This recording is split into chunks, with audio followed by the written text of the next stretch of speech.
Hola, ¿cómo están? En esta clase vamos a hacer un punteo sobre la teoría del aprendizaje expansivo de Engenstrom, basándonos en un texto del 2012 que construyó con su colaboradora Sanino.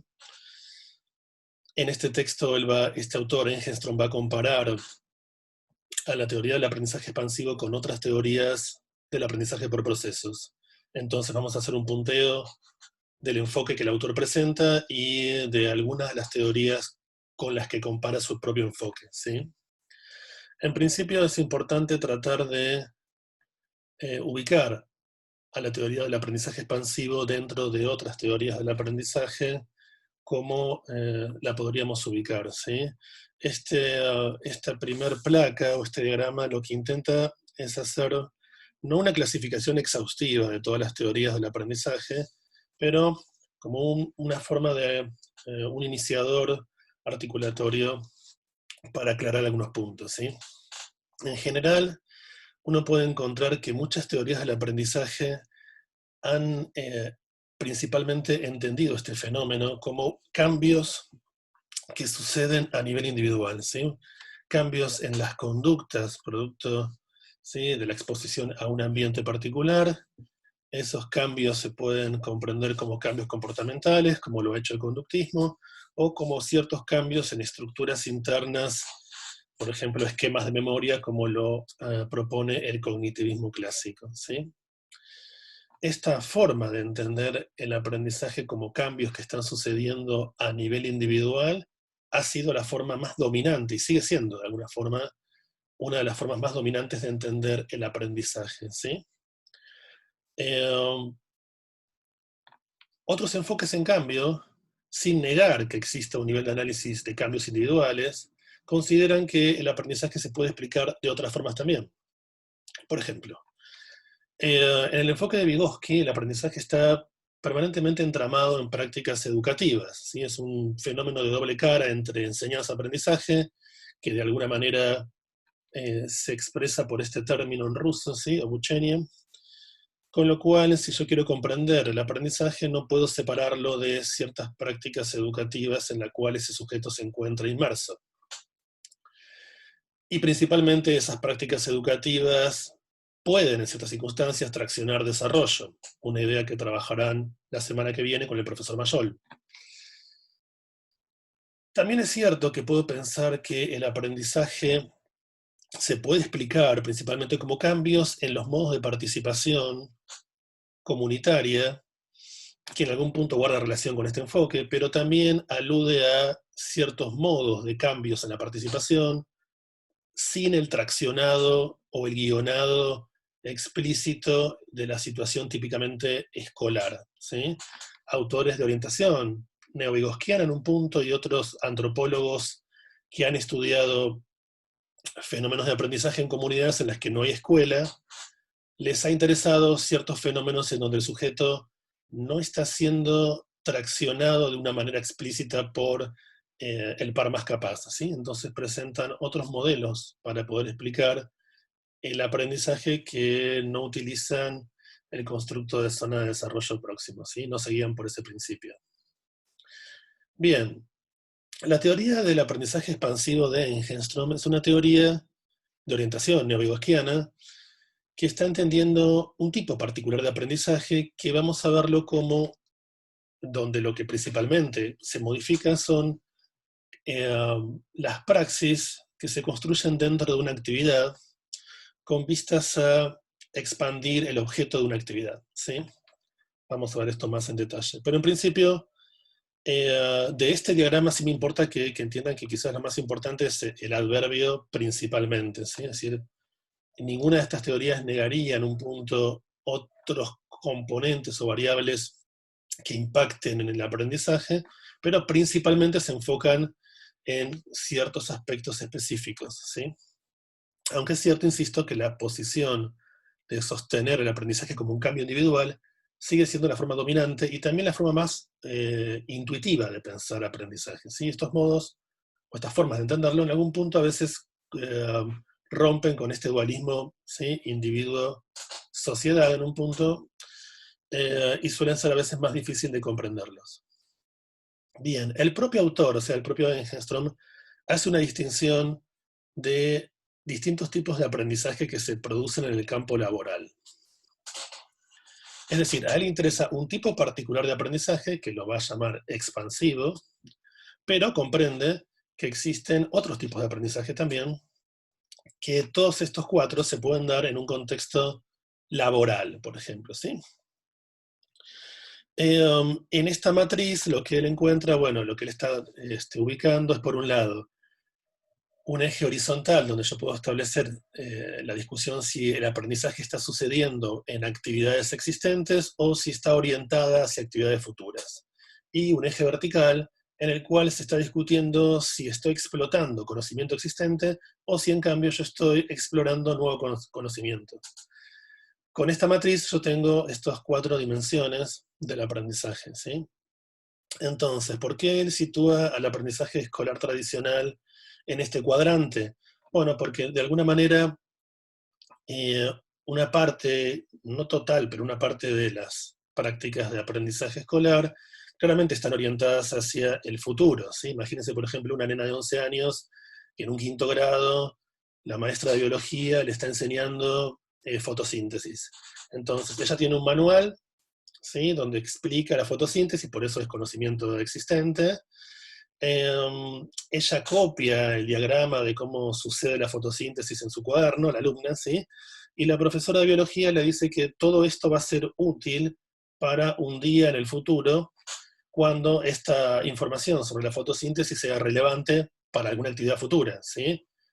Claro que es cierto que a veces cuesta mucho a los docentes realizar esa justificación prospectiva de la tarea que realizan los alumnos, ¿sí? Pero de alguna manera puede pensarse que muchas actividades escolares están de ese modo orientadas hacia actividades futuras, ¿sí? Lo que no quita que justamente exista dificultades en esa justificación prospectiva de las actividades. Y estamos en un contexto de transmisión, ¿sí? Entonces puedo pensar que una parte de los aprendizajes escolares son de este modo, ¿sí? No todos, pero una parte sí lo son. Por otro lado, tengo también un tipo de aprendizaje eh, que a veces se denomina apprenticeship, de participación, donde lo que encuentro es que la persona va ganando cierta destreza en una actividad existente, no en un contexto de una clara instrucción por parte eh, de un par más capaz, sino si un novato junto a un experto en una actividad existente, donde va ganando por la mera participación, como decíamos antes, cierto tipo de conocimientos. Eh, Aquí podríamos pensar, por ejemplo, en ciertos obreros o personas que trabajan en la carpintería, o, por ejemplo, en los Estados Unidos había una serie, creo que todavía está esa serie, que se llama Pawn Stars, que aquí se tradujo como El precio de la historia, ¿sí? No sé si la conocen la serie, que mostraba la historia de vida de una familia, o de parte de una familia, que trabajaba en una casa de empeño.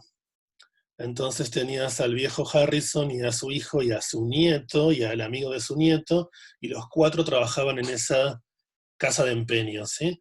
Y uno podía ver que los cuatro sabían lo que tenían que hacer, porque trabajaban hace mucho tiempo allí, por lo menos el viejo Harrison, su hijo y su nieto, pero uno podría decir que el fundador, que es el viejo Harrison, y su hijo, son los que más tenían dominado todo el proceso de cómo establecer la negociación con una persona que viene a vender un objeto, y ellos establecen el valor y hacen todo un juego de regateo eh, con, el, con el cliente.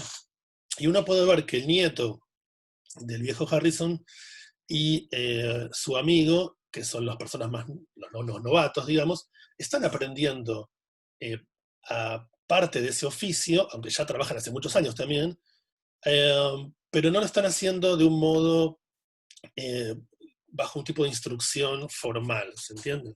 Sino porque puedo pensarlo más por un tipo de cambios en los modos de participación, ¿sí?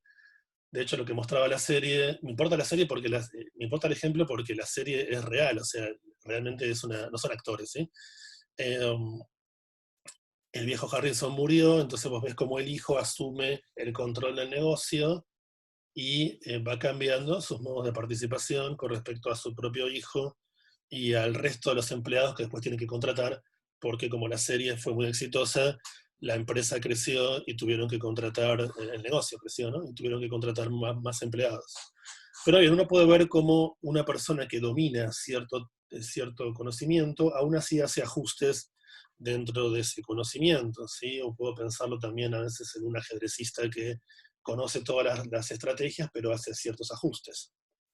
Eh, Bien, el aprendizaje basado en problemas, aquí por supuesto estoy en una actividad que es existente, ¿sí? O sea, no es una actividad a futura, todos ya trabajan dentro de esa casa de empeño y no es que no están pensando en una actividad diferente, sino que están ajustándose a una actividad presente, ¿sí? Eh, en un contexto de participación. En un contexto de experimentación, yo estoy explotando nuevo conocimiento, pero dentro de una actividad existente. Entonces, Engenstrom aquí sitúa, por ejemplo, el aprendizaje basado en problemas. No sé, ustedes como psicólogos, quizás en su formación académica, en algunas materias, se les presentan casos clínicos, ¿sí? Donde lo que se quiere es que ustedes extiendan un poco el conocimiento, pero dentro de una práctica existente y ya definida que sería, no sé, prácticas psicoterapéuticas, ¿sí? En las cuales se les presenta un caso para que ustedes en algún punto quizás desafíen algunos puntos de la teoría, pero dentro de un marco de una práctica donde no hay novedad en un punto. Estamos en un contexto de experimentación. Mientras que lo que él va a situar como aprendizaje expansivo está en un plano en el cual está orientado hacia actividades futuras, igual que algunas actividades escolares, pero donde no tengo un manual, ¿sí? Ya no tengo, volviendo al ejemplo anterior de una niña con un manual sobre la fotosíntesis, acá no tengo un manual sobre cómo proceder, y voy a tener que construir nuevas formas de procedimiento que no están definidas, ¿sí?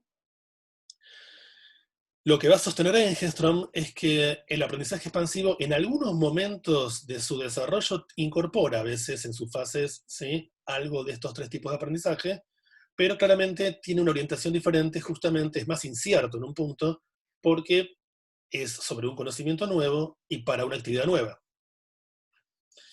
Vamos a ver un poco cómo define este autor, ¿sí?, Engenstrom y Zanino, al aprendizaje expansivo. Bien, un punto importante que también diferencia este tipo de aprendizaje de otros, ¿sí?, es que el aprendizaje expansivo no es un aprendizaje individual. Es decir, la versión más folk o más intuitiva del aprendizaje es como, bueno, cambios, ¿no? Lo que discutíamos con conductismo y cognitivismo clásico, cambios individuales. No niega el enfoque de Engenstrom que sucedan cambios individuales, como decíamos anteriormente, pero principalmente va a sostener que este tipo de aprendizaje que le interesa al estudiar es de carácter colectivo, involucra varios sujetos, ¿sí? Esos sujetos conjuntamente tienen que construir nuevos conceptos, nuevas prácticas, nuevos patrones de actividad para reconstruir o reformular el objeto de la actividad del sistema en el que se encuentran funcionando. Ahora vamos a ver un poco qué significa esto. Tienen que aprender a funcionar de una manera en que todavía no existe, ¿sí? Tienen que aprender lo que todavía no está. Esto también implica, vamos a ver que esto nos lleva a la idea de que es un proceso que no puedo controlar o dirigir totalmente, y cuando se cambian las praxis de actividad, vamos a ver que eso también tiene un impacto en términos político-éticos. Bien, pero antes de poner a jugar todos estos conceptos con un ejemplo que vamos a hacerlo más adelante, vamos a ver cómo el autor primero, en el texto que ustedes tienen para leer, hace un contrapunto con algunas teorías de procesos existentes, ¿sí? Una teoría que toma Engenstrom es la teoría de Rumenhalt y Norman, que es una teoría también de procesos, ¿sí? Una teoría que podríamos situar dentro del cognitivismo clásico de corte computacional, que propone tres fases o tipos de aprendizaje: acumulación, reestructuración y afinamiento. Este es un enfoque claramente cognitivo, donde, por ejemplo, sitúan paso aquí un ejemplo, ¿sí? Lo que sería un esquema de picnic. En este esquema de picnic, ¿sí? Yo puedo incorporar información, ¿no? Pienso en los términos bien de corte computacional, información que ingresa al sistema, puede ubicarse dentro de ciertos slots o como espacios específicos para incrementar data barra conocimiento sobre, por ejemplo, qué es un picnic, ¿sí? Ahí estaría en esa primera fase de acreción, ¿sí? O acumulación de información dentro de un esquema existente. Ahora, este esquema de picnic puede ser que por la acumulación de sucesivas informaciones llegue un punto en que requiera ser reformulado. La reformulación puede darse de dos formas, por afinamiento o por reestructuración, ¿sí? Entonces, tenemos un esquema. Aquí les dejo la definición de esquema de estos autores, que no coincide con la definición de esquema de otros autores que ustedes trabajarán en este curso y también en la carrera, ¿sí? Fíjense que es una definición dentro del enfoque cognitivo clásico, donde se la piensa como una unidad para procesar y organizar información, ¿sí? Entonces, puede ser que en estas circunstancias la persona tenga que aprender otro tipo de esquema, por ejemplo, bueno, otra forma de alimentarse que no sea mediante un picnic, porque no sé, frente a un día lluvioso, ¿cómo podríamos hacer? Bueno, hacemos, no sé, el concepto de una merienda dentro de la casa. Entonces, eso obligaría en parte a una reestructuración que puede darse de una forma inductiva en un punto, o puede darse un tipo de cambio menor que la reestructuración, que sería el afinamiento, ¿sí? Donde lo que hago en todo caso es, bueno, un picnic en el interior de la casa, puedo pensarlo como una especie de merienda. Podría ser, ¿sí? Entonces, de acuerdo a si requiero construir nuevos esquemas, estoy en reestructuración. Si en cambio ajusto esquemas existentes, estoy en afinamiento, ¿sí? Lo que estos autores proponen es que este tipo de aprendizaje, el de acumulación o acreción, es el más frecuente, que la reestructuración es el más infrecuente porque cuesta más reconstruir nuevos esquemas, y que el afinamiento es menos frecuente que la reestructuración, pero está como en el medio, mejor dicho, entre la creación y la reestructuración. Bien.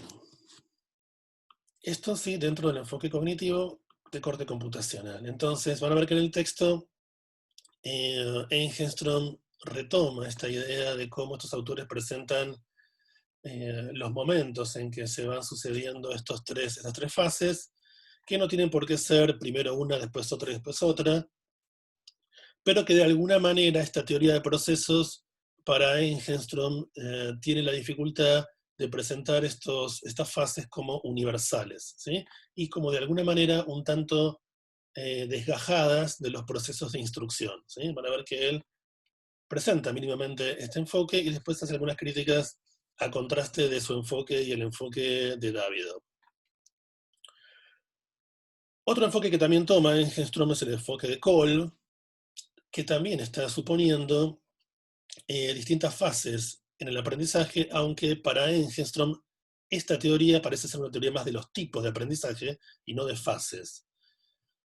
En esta teoría yo tengo idealizado una secuencia en la cual la persona, por ejemplo, observa, ¿sí? Piensa en un niño que está observando a una persona pintando una pared, ¿sí? Puede dedicarse un tiempo a hacer un proceso de observación reflexiva, luego puede empezar a discutir cuáles son los conceptos involucrados y los procedimientos involucrados en el proceso de pintar, es decir, hacer una discusión más conceptual, si lo quieren, de qué se necesita para poder pintar correctamente una pared. Después podría llegar finalmente a experimentarlo, o sea, que el chico agarra el pincel y empieza a pintar, ¿sí? Y su experiencia concreta sobre cómo pinta puede ser de base, puede usarla como base de conocimiento para la posterior realización de otro tipo de práctica reflexiva. Entonces, este juego de momentos también para Engenstrom tiene la particularidad de presentarse como un enfoque de corte universal, donde no está vinculado a los procesos de instrucción o a distintas variables socioculturales que pueden afectar todo el proceso, ¿sí? Otro enfoque que también él va a brevemente mencionar es el enfoque de Nonaka y Takeuchi, que son dos investigadores en el campo empresarial que han estudiado cómo progresan ciertas empresas japonesas, a contraste de las empresas de otros países. Ellos sitúan un aprendizaje que se explica por conversión, ¿sí? Por ejemplo, tengo una situación en la cual los empleados de una empresa de automóviles saben cómo trabajar, tienen como modos de funcionamiento que ellos llaman conocimiento tácito. Ese conocimiento tácito, saber cómo, no lo pueden fácilmente expresar en palabras. Entonces, supongamos que una empresa, ellos ponen varios ejemplos, un ejemplo podría ser el de Honda, que en un momento la empresa estaba pensando construir un nuevo tipo de auto, pero que conforme a los potenciales clientes en términos también de confort.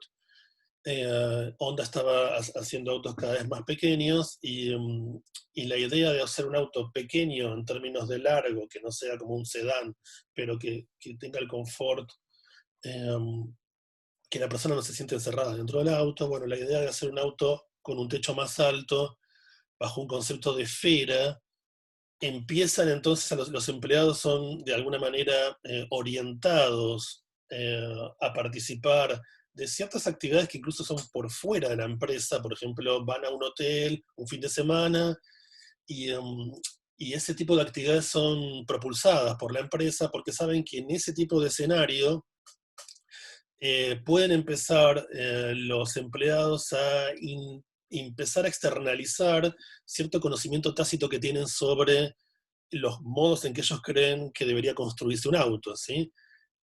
Ese tipo de exteriorización permite lo que se llama, ¿sí?, la externalización, que sería, bueno, finalmente construyo un concepto que puedo verbalizar y transferir a otras personas sobre cómo podría ser este nuevo auto confortable, aunque sea corto de tamaño, ¿sí? En la medida en que esas nuevas ideas pueden combinarse en el sentido que se socializan con otros miembros del equipo a cargo de la construcción del nuevo vehículo, bueno, eso permitirá una puesta de acuerdo colectiva, construir una red de trabajo, se pondrán a fabricar ese auto, ese modelo, y luego internalizarán en el sentido que todos ya saben lo que tienen que hacer sobre ese vehículo, y ese proceso permitirá luego la reapertura de ese nuevo conocimiento tácito en un nuevo proceso de conocimiento explícito. Entonces, la idea de una espiral en la cual muestro estos cuatro momentos, ¿sí? Donde voy de lo tácito a lo explícito, de lo explícito a lo tácito, y de lo tácito nuevamente a lo explícito, ¿sí? Es un modelo muy interesante. En algún punto este modelo tiene más puntos de contacto que los dos anteriores con el propio enfoque de Engenstrom, aunque es cierto que también este modelo idealiza cierta fase que podría entenderse como universal, pero a diferencia de los dos modelos anteriores, en este modelo está claro que la empresa tiene que generar las condiciones para que se produzca este proceso de compartir conocimiento tácito para luego poder explicitarlo, ¿sí? Entonces, eh, hay como una consideración sobre cómo el contexto empresarial puede generar espacios para eh, la innovación, en la medida en que valorice el conocimiento tácito y genere los espacios para permitir la externalización de ese tipo de conocimiento, ¿sí? Bien. Entonces, aquí lo que ustedes tienen, ¿sí?, es una tabla que, esta tabla está tal cual está en el texto, ¿sí? Donde Engenstrom, bueno, sintetiza estos tres primeros enfoques que está analizando. Yo aquí lo que señalo marcadamente son justamente las diferencias principales con el enfoque de aprendizaje expansivo, ¿sí? Que de alguna manera, en una línea de análisis también vygotsiana, la instrucción le importa mucho a Engenstrom. Bueno, ¿de qué manera un equipo de agentes puede instruir, intervenir para, ¿sí? eh, potenciar un tipo de aprendizaje? Bueno, eso no está considerado ni el modelo de Norman y Rummenhall ni el modelo de Kolb, ¿sí? Que parecen más bien modelos justamente en donde no hay una relación clara entre aprendizaje e instrucción, y en donde están presentando cierta secuencia universal eh, para explicar el aprendizaje, lo cual también es un problema a la hora de potenciar estos enfoques de procesos, ¿sí? Mientras que el enfoque recién mencionábamos, ¿sí? De Nanaka y Takeuchi, eh, en cambio es un enfoque donde lo que yo encuentro es que ya hay cierta consideración sobre, si bien no lo piensan como instrucción en un sentido estricto, bueno, condiciones para que se produzca la conversión de tácito a explícito, ¿sí? Es un modelo en algún punto bastante más cercano a Engenstrom, al modelo que propone Engenstrom, ¿sí? Bien, en el texto que ustedes tienen para leer, después de hacer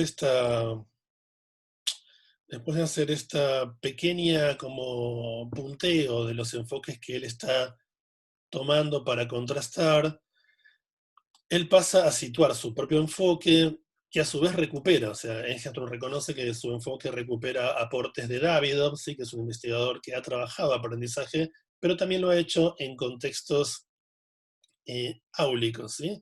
Entonces, aquí la relación entre aprendizaje e instrucción en el modelo de Davidov es clara, pero lo que para Engenstrom también va a ser importante es entender que cualquier tipo de intervención profesional que se genere para producir aprendizaje expansivo nunca termina produciendo exactamente lo que los intervencionistas consideran deseable. Es decir, que hay una brecha entre la planificación que puede estar haciendo un intervencionista dentro de una organización y lo que terminan generando los miembros de ese sistema de actividad. Entonces, ese es un punto que él llama la brecha entre aprendizaje e instrucción, y esa brecha él considera que no está considerada en el modelo de Davidov, justamente porque el modelo de Davidov, al ser un modelo más escolar, en un punto, pareciera estar más centrado en la idea de una incorporación de conocimientos ya existentes, ¿sí? Bien, vamos entonces a tratar de poner un ejemplo para poner a jugar el enfoque de el propio Engenstrom, ¿sí? Y vamos a ver qué diferencias hay entre este enfoque y los otros enfoques existentes. Bien, vamos ahí con el ejemplo. El ejemplo lo estoy tomando de investigaciones sobre educación inclusiva o inclusión educativa en un sentido amplio. Parece difícil este gráfico, pero es sencillo, ¿sí? Por un lado tenemos un sistema de actividad, ¿sí? Que llamamos escuela. Pongo este ejemplo porque ustedes tienen un ejemplo diferente en el texto que tienen para leer en práctico, ¿sí? Que es un ejemplo sobre el sistema de salud infantil en Helsinki. Engenstrom ha estudiado en un plazo de 15 años cómo se ha modificado parte del sistema de salud infantil y también el sistema de atención de salud de adultos en Helsinki, ¿sí? Son investigaciones a largo plazo porque estos ciclos expansivos que vamos a ver llevan mucho tiempo para producirse, ¿sí? O mejor dicho, requiero varios ciclos expansivos para producir transformaciones significativas. Pero bien, un ejemplo que podríamos tomar más argentino, si lo quieren de alguna manera, ¿sí? Lo que tenemos aquí, piensen, una escuela argentina, una escuela común, y por un lado aquí tengo otro sistema de actividad que es una escuela especial. La idea, recuerden, de Engenstrom es que si yo sitúo al sujeto, aunque diga sujeto singular, es un conjunto de personas. Acá tengo estudiantes, ¿sí? Estudiantes que están dentro de un sistema, y uno podría preguntarse, bueno, ¿a qué se dedica, por así decirlo, ¿no? ¿Cuál es el objeto de actividad de la escuela común? ¿Qué se hace en una escuela común? ¿Cuál es el propósito de vida de este sistema de actividad? ¿Sí? Entonces uno podría decir, bueno, el propósito es formar estudiantes en lectocomprensión, cálculo, una introducción a ciencias, en ciudadanía, ¿sí? También. Pero es cierto que históricamente siempre se ha formado a personas de desarrollo típico, diríamos hoy en día, ¿sí? Lo que en la escuela a veces aparece como niños, entre comillas, normales, ¿sí? Y los nenes especiales, en cambio, eran escolarizados en escuelas especiales, ¿sí? Esto en educación se denomina circuitos segregados, ¿sí? Durante el siglo XIX, siglo XX, se consolidó en Argentina y en otras partes del mundo también esta circuitería de circuitos segregados, ¿sí? Una distinción en la cual niños de desarrollo típico van a escuela común, niños de desarrollo atípico, perfiles atípicos, a escuela especial. Yo no sé si ustedes saben, pero en los últimos 20, 30 años se ha cuestionado mucho esta división de circuitos segregados y distintas organizaciones de personas con perfiles atípicos han reclamado los derechos que tienen las personas con discapacidad de escolarizarse en la escuela común, no de ir a un circuito segregado, sino de compartir el aula, un chico, por ejemplo, con síndrome de Down, que no esté en una escuela especial, sino que esté en la escuela común compartiendo su escolaridad con alumnos sin síndrome de Down, ¿sí? Entonces, por ejemplo, ¿sí? Aquí en el campo de las reglas tendríamos un impacto. Ingresaría una nueva normativa, ¿sí? Nuevas normativas, piensen, por ejemplo, la Convención de los Derechos de las Personas con Discapacidad, año 2006, 2008, una convención que desde la cual después se desprendieron ciertas normativas, reglas, que entran en contradicción con las reglas existentes, ¿sí? Acá ya tengo un primer problema que Engelstrom denomina contradicción primaria, ¿sí? Las contradicciones primarias son las que suceden en algún nodo de este sistema de actividad. Aquí serían entre las propias reglas del sistema. Se entiende una escuela que estaba pensada para escolarizar, con reglas pensadas para escolarizar a niños de desarrollo típico, ahora ingresa un conjunto de normativas que vienen más del campo legal, ¿sí? Que a veces entran en contradicción con las reglas existentes. A su vez tengo a muchos docentes formados en escuelas, en profesorados, solo para trabajar con niños de desarrollo típico. Entonces esta regla entra en contradicción con el docente entendido en un sentido amplio como artefacto mediador. Aquí tendríamos una contradicción entre dos nodos, ¿sí? Contradicción de tipo secundaria. Y a su vez empiezan a discutirse, bueno, pero entonces, a ver, tenemos nuevas reglas que nos indican que debemos apostar a una educación inclusiva, hay que revisar el objeto de la actividad, y si empiezo a generar ciertas prácticas pro-inclusivas dentro de una escuela que no estaba orientada hacia ese objeto de actividad, entonces quizás encuentre una contradicción entre una nueva práctica que se está gestando y la actividad existente del sistema, que tiene su historicidad. Ahí tendría una contradicción terciaria. Y a su vez, tengo un nuevo problema, que es, supongamos que logro cierta expansión de este sistema de actividad que empieza a escolarizar a niños con síndrome de Down en la escuela común, superando ciertas barreras, problemas y contradicciones primarias, secundarias y terciarias. Hay una contradicción cuaternaria que es, bueno, ¿y cómo me vinculo con la escuela especial? Que por ahí sigue funcionando bajo la lógica segregacionista clásica. ¿Sí? Entonces, volviendo quizás aquí para poner en juego los conceptos que estábamos discutiendo. Si yo quiero construir, ¿sí? Una escuela inclusiva, no alcanza con poner un cartel, un arcoíris y decir bienvenidos a la escuela inclusiva, como muchas escuelas a veces lo hacen, ¿sí? Sino que realmente necesito que los agentes de esa escuela comiencen a reflexionar y transformar varias de las prácticas que tiene la escuela común, que no son estrictamente inclusivas, ¿sí? Porque insistimos, la escuela viene 200 años funcionando de una manera y en los últimos 20, 30 se le está pidiendo que funcione de otra forma diferente, ¿sí? Tampoco tengo expertos que vengan con un manual y digan, bueno, necesito que para que su escuela sea inclusiva se trabaje de esta forma. Puedo tener algunos lineamientos que las normativas han generado, ¿sí?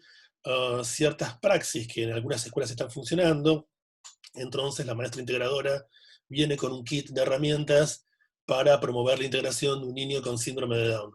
Sí, eso en parte existe, pero no tengo un manual que diga cómo tiene que trabajar, cómo puede trabajar de un modo más potente esa maestra integradora junto con la maestra común en el aula de la escuela común, cómo ellas dos trabajan conjuntamente para que la educación inclusiva sea posible. No está manualizado, ¿sí? Ambas agentes, la docente de escuela común, que recuerden, está acostumbrada a trabajar sola en su aula, ¿sí? Eh, solo con niños de desarrollo típico, ahora tiene que trabajar con un agente que tampoco estaba acostumbrado a trabajar dentro del aula, sino que trabajaba en la escuela especial.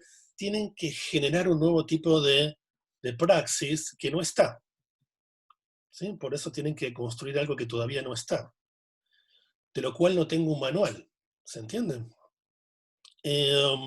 ¿Por qué puedo decir que no es un proceso totalmente controlable? Porque yo como agente intervencionista, supongamos que una escuela común acepta que un equipo de psicólogos intervenga para promover la reflexión, lo que aquí llamaríamos en parte de lo que se discute como ciclo expansivo, para favorecer este primer momento de cuestionamiento de las prácticas existentes, ¿sí?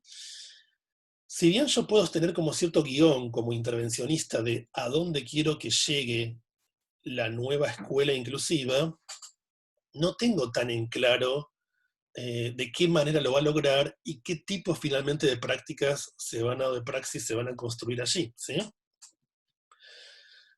Porque, insisto, hay todo un movimiento que apuntaría a cambiar modos de actividad de ese sistema. Eh, es importante aquí que ustedes entiendan que Engenstrom, retomando a Leontief, diferencia acción de actividad, ¿sí? Es decir, la escuela, como sistema de actividad, se dedica a enseñar, ¿sí? Y formar adolescentes o niños en ciertas áreas de conocimiento. Esa es la actividad que tiene décadas o siglos, ¿sí? Después yo puedo discutir algo más en corto plazo, que sería una acción concreta de un profesional dentro de ese sistema, ¿sí? Como puede ser esta clase de vídeo dentro de una estructura de educación a distancia. Esto es una acción por parte mía. La actividad sería a qué se dedica la UBA Psicología a largo plazo, ¿sí? A formar psicólogos. Bien, entonces, no es un proceso totalmente controlable porque yo no tengo algo ya construido que transfiero, ¿sí? Volvamos al ejemplo que discutíamos aquí sobre aprendizaje escolar tradicional, ¿sí? Bueno, la maestra de biología sí tiene en su libro eh, cómo funciona o qué tiene que, o el tema de la fotosíntesis y puede controlar qué dominio está logrando el chico sobre ese tema, ¿sí? Ya está todo construido de alguna forma. Incluso en algunas escuelas, o mejor dicho, en algunos sistemas educativos, el docente hasta tiene la forma en que tiene que evaluar ese tema, ¿sí? En esos paquetes pedagógicos tan cuestionables. Eh, entonces, en cambio aquí no tengo un manual, insisto, de cómo construir eso que tengo que construir, ¿sí? En este punto aquí se parece bastante al enfoque que discutíamos de Nonake Takeuchi, porque hay un punto en el cual lo que terminen construyendo no está del todo determinado. La innovación, ¿sí? Que también, por supuesto, estos autores lo están pensando más en un terreno empresarial, ¿no? Pero cuando me dicen, bueno, construir un nuevo auto, pero que no genere encierro, pero que sea corto, bueno, entonces lo hacemos alto, eh, no estaba en los planes de nadie, ¿sí? Termina construyéndose con componentes de innovación, y la innovación también es clave en el modelo de Engenstrom, ¿sí? Tengo algunas guías de cómo podría ser una escuela inclusiva, pero tengo que innovar, porque es un campo, es un terreno nuevo y es un terreno orientado hacia el futuro, ¿sí? Con incertidumbre. ¿Por qué también entonces puedo decir que el aprendizaje expansivo tiene una dimensión político-ética? Fíjense que esto no suele a veces considerarse relevante en las teorías del aprendizaje, y sin embargo para esta teoría sí. Porque si yo estoy modificando parte de esa actividad, ¿sí? Fíjense que lo que estamos discutiendo es, bueno, estoy impactando a nivel del objeto. Quiero que una escuela que venía funcionando, solo escolarizando a niños de desarrollo típico, ahora cambie, expanda su modo de funcionamiento y escolarice también a personas de desarrollo atípico junto con las personas de desarrollo típico, ¿sí? ¿Por qué esto es muy complejo? Porque, entre otras cosas, requiere o va a impactar en términos político-éticos. ¿Qué significa esto? Significa que una maestra común, por ejemplo, su responsabilidad ya no va a ser solo escolarizar a los niños de desarrollo típico y si hay un niño de desarrollo atípico integrado en el aula, de ese niño se encarga la maestra integradora. No, las nuevas normativas y los nuevos modelos de modelo social de discapacidad y los nuevos enfoques de educación inclusiva, ¿sí?, sostienen que la maestra común también tiene que considerar que ese alumno con integración es su alumno. Tiene que hacerse responsable también en un punto de la escolarización del niño de desarrollo atípico, no solo delegarlo en la maestra integradora como venía haciendo la escuela argentina años atrás, ¿sí? Entonces, todo cambio, impacto en ese objeto de actividad también va a impactar en términos de identidad profesional, porque si yo estoy trabajando, funcionando dentro de un sistema de actividad y produzco expansiones en el objeto, esto implica también un cambio a nivel de identidad profesional, ¿sí?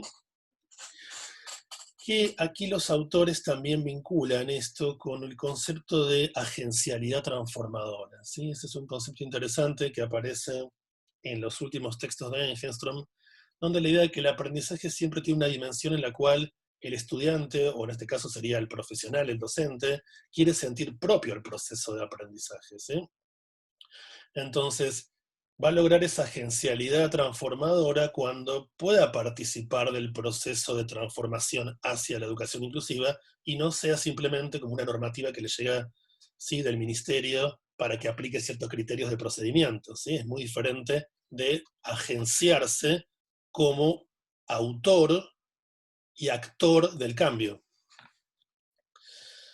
Entonces, Engelstrom postula, ¿sí?, esto también lo trabajará en el espacio de prácticos, en otro texto que lo aclara y lo trabaja más en profundidad, fases de lo que denomina el ciclo expansivo.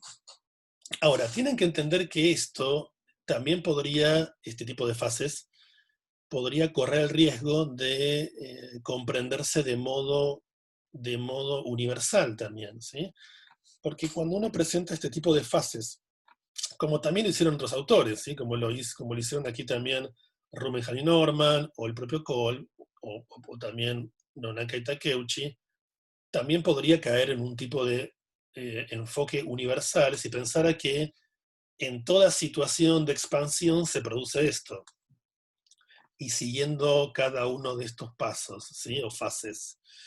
En realidad esto es un modelo idealizado. El propio Engelstrom esto lo está discutiendo. Bueno, puede ser que en ciertos momentos esto no se genere de acuerdo a esta secuencia específica y haya ciertos momentos de estancamiento o no solo se termine construyendo una nueva práctica en un ascenso vertical. Van a ver que el autor utiliza esta expresión que denomina ascensión de lo abstracto a lo concreto, ¿sí?, que significa que a veces en este nivel de cuestionamiento aparecen ciertas ideas, pero que son parciales. Por ejemplo, volviendo al ejemplo de integración, inclusión, la idea de, bueno, obstáculos para el desarrollo, la idea de barreras, de que muchos pibes en el aula no tienen la oportunidad de desarrollarse psicológicamente, superiormente, como diría Vygotsky, porque la escuela le presenta obstáculos. Entonces, la idea de barreras, obstáculos, o se entiende como trabas, es una idea que está presente muchas veces en los educadores cuando cuestionan el tema de inclusión, pero está en un nivel como parcial abstracto, ¿sí? Es una idea que Engelstrom toma de Davidoff, que a su vez toma de concepciones vygotskianas marxistas. Entonces, ¿cómo puedo ascender a una praxis, perdón, concreta desde ese tipo de parcialidades abstractas. Bueno, lo puedo lograr dentro de estos ciclos, ¿sí?, expansivos que ustedes trabajarán más en profundidad en el espacio de prácticos, ¿sí?, en la semana que viene.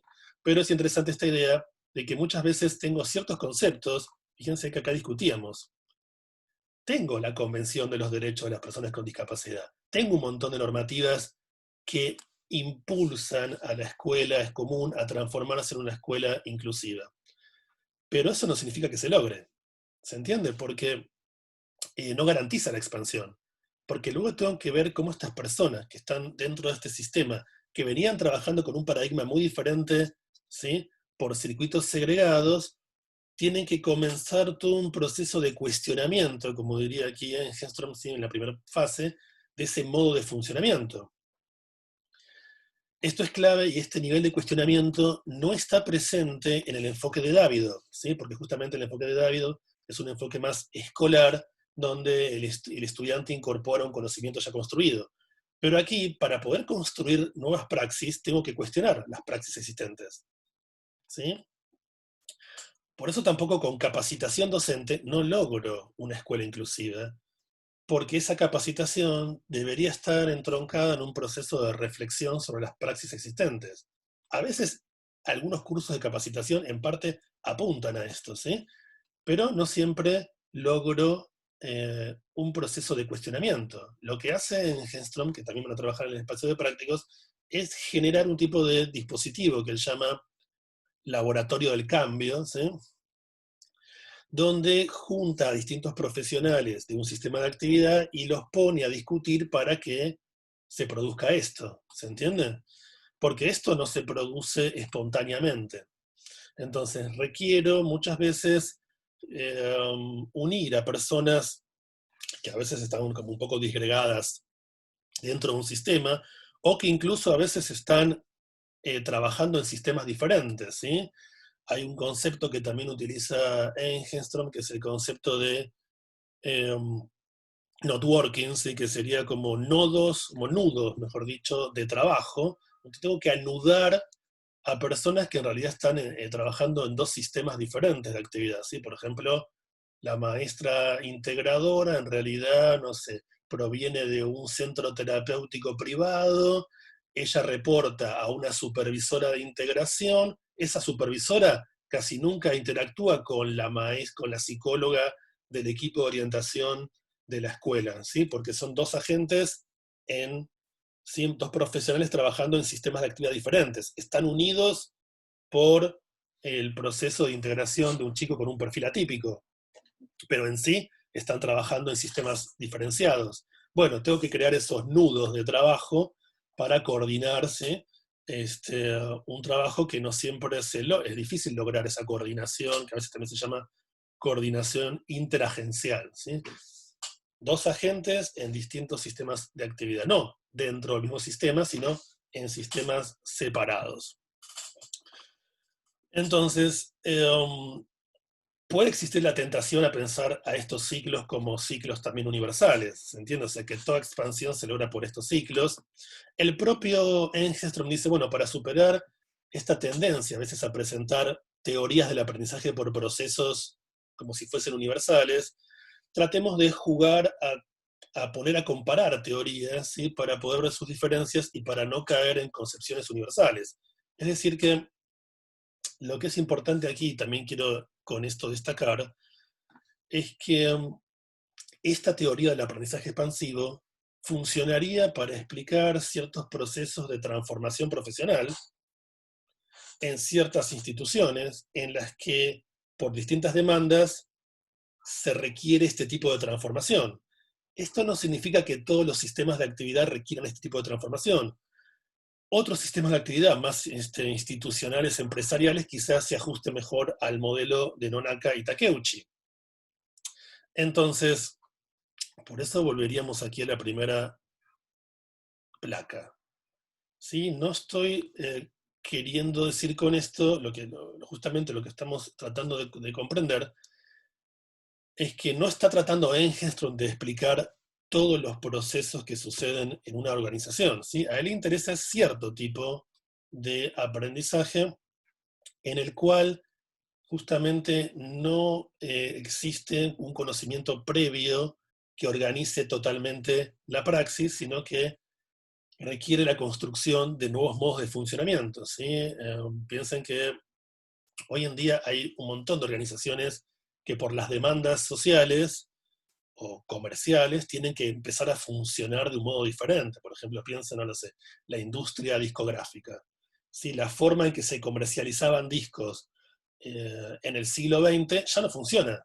Entonces, bueno, no sé, puedo pensar iTunes, ¿no? El sistema de Apple para comercializar música como una forma expansiva que logró esa industria o esa empresa para comercializar música. Hoy en día con YouTube y con, no lo sé, la mayoría de las personas, ustedes que son la mayoría jóvenes del siglo XXI, ¿no? Hay estudios que dicen que las personas más jóvenes nunca escuchan un disco entero como escuchábamos nosotros en los 90, ¿sí? O sea, poner un CD que tiene 12 temas y escucharlo de seguido, ¿sí? Entonces, bueno, no, esto de que escucho temas y me bajo o me compro temas individuales. Eh, entonces, hay muchas empresas que han tenido que hacer transformaciones expansivas, ¿sí? Entendidas estas como verdaderos cambios en el modo de funcionamiento de todo el sistema. Ahora, esos cambios, aunque sean radicales, tampoco son absolutos, ¿sí? Es decir, que, volviendo al ejemplo de la escuela, no es que la escuela tiene que transformarse 360 grados, porque eso tampoco puede lograrse. Entonces, hay una discusión interesante, volviendo a las contradicciones primarias, ¿no? Bueno, ¿cómo se vinculan herramientas existentes con nuevas herramientas que podría construir? ¿De qué manera tengo que a veces que abrir una herramienta existente que por ahí ya no se ajusta totalmente a la educación inclusiva, pero tampoco es totalmente descartable, y podría incorporar parte de esa herramienta junto con una nueva herramienta que podría funcionar, ¿sí? Entonces, no es esto una especie de borrón o destrucción de un sistema para construir un sistema nuevo, sino que es un cambio radical en buena parte de su funcionamiento por el impacto o cambios o suma de contradicciones en algunos de estos nodos, ¿sí? Bien, entonces, finalmente, aquí también se habla de este ejemplo de doble estimulación, que ustedes ya trabajaron con el profesor Pavago, ¿sí? Y con la profesora Stacien, con la discusión de cómo Vygotsky piensa ejercicios con instrumentos mediadores que, ¿sí? Mediatizan la actividad. Bueno, aquí también podríamos pensar, él lo trabaja, la idea de que las fases de cuestionamiento pueden ayudarse con ciertos instrumentos mediadores, que de alguna manera colaboren en la construcción de praxis de cuestionamiento, ¿sí? Cuando se consolide un nuevo tipo de práctica, después, por supuesto, requerirá revisiones sobre esa modalidad construida y ya modelada. También el autor considera que los verdaderos cambios expansivos pueden requerir varios ciclos de transformación, ¿sí? Eso también es interesante pensarlo porque, insisto, no es un fenómeno sencillo transformar todo un sistema que por su historicidad venía funcionando de una manera y por ciertas situaciones tiene que funcionar de otras, ¿sí? Bien, con esto entonces cerramos este texto. Algo que me quedó quizás sea aquí es que aquí pueden ver cómo ubiqué, porque lo hace el autor también, ¿sí? El modelo cognitivo computacional de Norman y Rumenhalt en estos tres tipos de aprendizaje, ¿sí? Acumulación, principalmente lo que sucede aquí, o acreción, ¿sí? Ajuste en las circunstancias más de tipo apprenticeship, y reestructuración, nuevos esquemas, ¿sí? En el aprendizaje basado en problemas. Es una forma de combinar el modelo cognitivo computacional con estos tres momentos o tipos de aprendizaje en el campo laboral, ¿sí? Por supuesto, aquí puedo pensar que hay una dimensión en la cual no está, tengo como un espectro, ¿sí? No son cuatro cuadrantes con límites absolutos. Bien, cortamos entonces aquí. Lo que quedaría para discutir, bueno, es que ustedes puedan combinar la lectura, ¿sí? Articular, mejor dicho, este texto que tienen en este espacio de teóricos con el texto que tienen en prácticos, donde se discute mucho más los cambios expansivos que estarían lográndose en un sistema de salud infantil de Helsinki, ¿sí? En nuestro ejemplo más local, uno podría decir, bueno, no está garantizada la expansión, ¿sí? Lo que vemos hoy en día es la suma de las contradicciones. El día que podamos decir que muchas escuelas realmente abrazan, ¿sí? En un sentido metafórico, la educación inclusiva, será el día en que efectivamente encuentre que la mayoría de los estudiantes con atipicidad logran graduarse en una escuela común sin demasiados inconvenientes, ¿sí? O no con inconvenientes sumados por barreras propias de este dispositivo.